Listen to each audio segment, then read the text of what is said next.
Hello my dear learners, कैसे हैं आप? Hope you all are fine and in today's video we are going to practice English sentences with the phrasal verb. सबसे पहले phrasal verb क्या होते हैं उसको हम आपको हिंदी में मैं समझाती हूँ.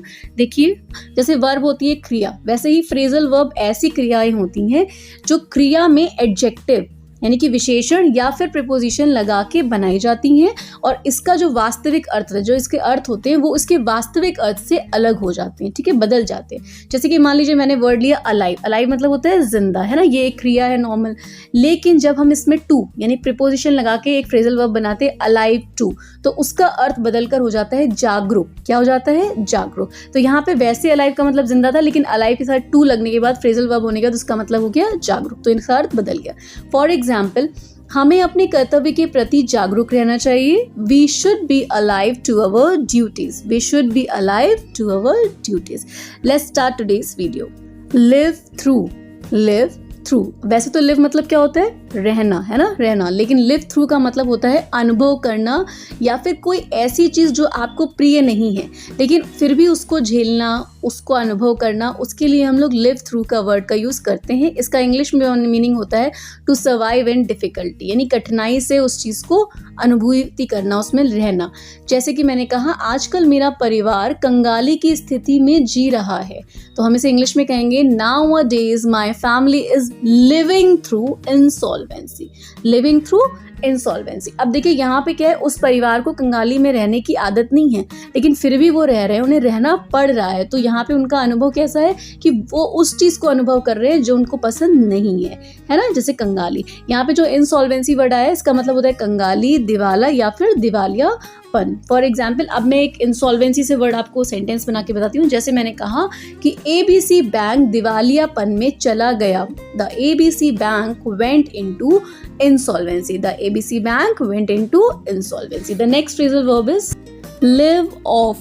Live off. इसका ये मतलब होता है to live in a particular food, यानी किसी खास प्रकार के भोजन पर रहना या निर्भर रहना.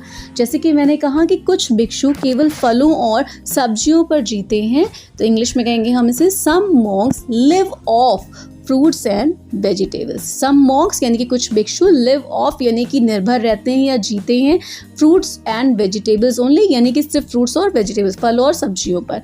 मॉन्क वर्ड जो हमने यहाँ पे यूज़ किया है इसके दो मतलब निकलते हैं. एक तो भिक्षु और एक होते हैं सन्यासी. भिक्षु वो होते हैं जो भीख मांगकर मतलब किसी से सामान लेकर ही अपना जीवन यापन करते हैं. Live by. लिव बाय इसका मतलब होता है में जीना. इसका मतलब होता है में जीना, लेकिन इसका फ्रेजल मतलब जो फ्रेजल वर्ब की तरह जो मतलब होता है उसका मतलब होता है टू अर्न लाइवलीहुड या टू फॉलो, यानी कोई काम करके आप अपना गुजर बसर करना या फिर आप कह सकते हैं अनुसरण करना. उसके लिए हम लोग लिव बाय फ्रेजल वर्ब का यूज़ करते हैं. जैसे मैंने कहा कि my uncle lives by furniture work, यानी मेरे अंकल या मेरे चाचा फर्नीचर का काम करके गुजर करते हैं, है ना. तो यहाँ पे वो लिव बाय का मतलब हुआ गुजर करना. एक सेंटेंस और बना देते. देखिए मैंने क्या कहा था, अनुसरण करना. तो अनुसरण हम किसका करते हैं? नियमों का, निर्देशों का, है ना. तो दो मीनिंग हुए. एक तो गुजर करना जिसके लिए मैंने सेंटेंस बनाया. अब हम अनुकरण करने से, अनुसरण करने के लिए एक सेंटेंस बनाते हैं. जैसे हमने कहा we should live by traffic rules while on road, यानी यातायात के नियमों का अनुसरण करना चाहिए, यानी हमें यातायात के नियमों का अनुसरण करना चाहिए. तो यहाँ पे इसका क्या मतलब हुआ? लिव बाय का अनुसरण करना यानी पालन करना. Lie behind. लाई बिहाइंड इस फ्रेजल वर्ब का इंग्लिश मीनिंग होता है to be the real reason, यानी हिंदी में से कहेंगे वास्तविक कारण होना, यानी असली वजह क्या है उसके लिए हम लोग कहते हैं लाई बिहाइंड फ्रेजल वर्ब का यूज़ करते हैं. जैसे मैंने कहा कि we need to explore what lies behind the increasing weight problem, यानी हमें यह पता लगाना है या ये पता लगाने की ज़रूरत है कि बढ़ते वजन की समस्या के पीछे वास्तविक या असल कारण क्या है. तो यहाँ पे लाई बिहाइंड का मतलब हुआ वास्तविक कारण होना. यहाँ पे जो एक्सप्लोर वर्ड आया है इसका मतलब होता है पता लगाना, ठीक है, या खोजबीन करना. उसके लिए भी हम लोग एक्सप्लोर वर्ड का यूज करते हैं. The next phrasal verb is lay off. इसका इंग्लिश मीनिंग होता है टू डिसमिस या टू फायर, यानी कि किसी को नौकरी से निकालना या फिर छटनी करना, है ना, हटाना। उस सब के लिए हम लोग ले ऑफ फ्रेजल वर्ब का यूज़ करते हैं। जैसे कि मैंने कहा, in the time of recession company usually lay of its employees, यानी मंदी के दौरान में कंपनियां आमतौर पर अपने कर्मचारियों को नौकरी से निकाल रही थी। In the time of recession यानी कि मंदी के समय या मंदी के दौर में। एम्प्लॉयज़ मतलब कर्मचारी। The next phrasal verb is lay down. Lay down, देखिए इसका रियल मतलब होता है नीचे रखना या ज़मीन पर कोई चीज़ रखना, उसके लिए हम बोलते हैं lay down.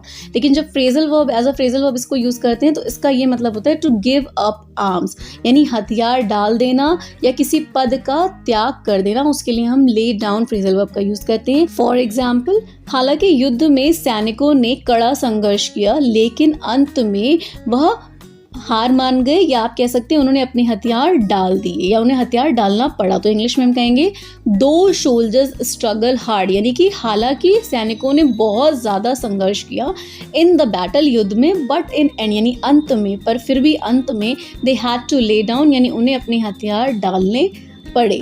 The next phrasal verb is knock down. Knock down, इसका मतलब होता है to thrust someone to the ground, यानी कि किसी चीज़ को धक्का मार के गिरा देना, धराशाही कर देना। इसके अलावा किसी को हरा देना या पटखनी देने के लिए भी हम नॉक डाउन फ्रेजल वर्ब का यूज़ करते हैं। जैसे कि हमने कहा, कबड्डी के खेल में सुशील अपने प्रतिद्वंदी की को धराशाही कर देते हैं। In the game of kabaddi, Sushil knocked down his opponent. In the game of kabaddi यानी कबड्डी के खेल में सुशील knocked down his opponent, यानी कि वो सुशील जो है वो अपने opponent यानी कि प्रतिद्वंदी, जो सामने हमारे खड़ा है ना, हमारा प्रतियोगी, हमारा कॉम्पिटिटर है, उसे हम opponent कहते हैं, उसको धराशाही कर देते हैं यानी knock down कर देते हैं। The next phrasal verb is keep up.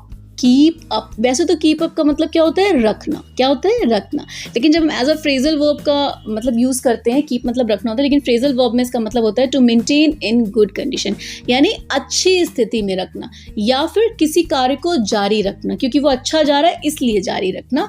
तो उसके लिए हम कीप अप फ्रेजल वर्ब का यूज़ करते हैं। दोनों एग्जाम्पल्स हम देखेंगे।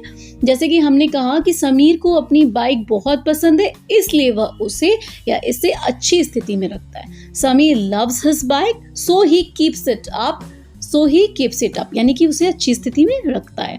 You are doing well in game, keep it up, यानी कि तुम खेल में अच्छा प्रदर्शन कर रहे हो, इसे जारी रखो। अब क्योंकि वो खेल में अच्छा प्रदर्शन कर रहा है, इस वजह से उस काम को उसे जारी रखना है, इसलिए हमने यहाँ पे keep up जो फ्रेजल वर्ब होता है उसका यूज़ किया है। That's all for today's video, my dear viewers. Hope you like this video. आशा करती हूँ आपको आज का वीडियो पसंद आया होगा। Thanks for watching. देखने के लिए धन्यवाद। इसी तरीके से सीखते रहिए। Keep learning, keep trying. Till then, bye bye. And one more thing before ending this video, please hit the notification bell so that you can get my videos first at your mobile.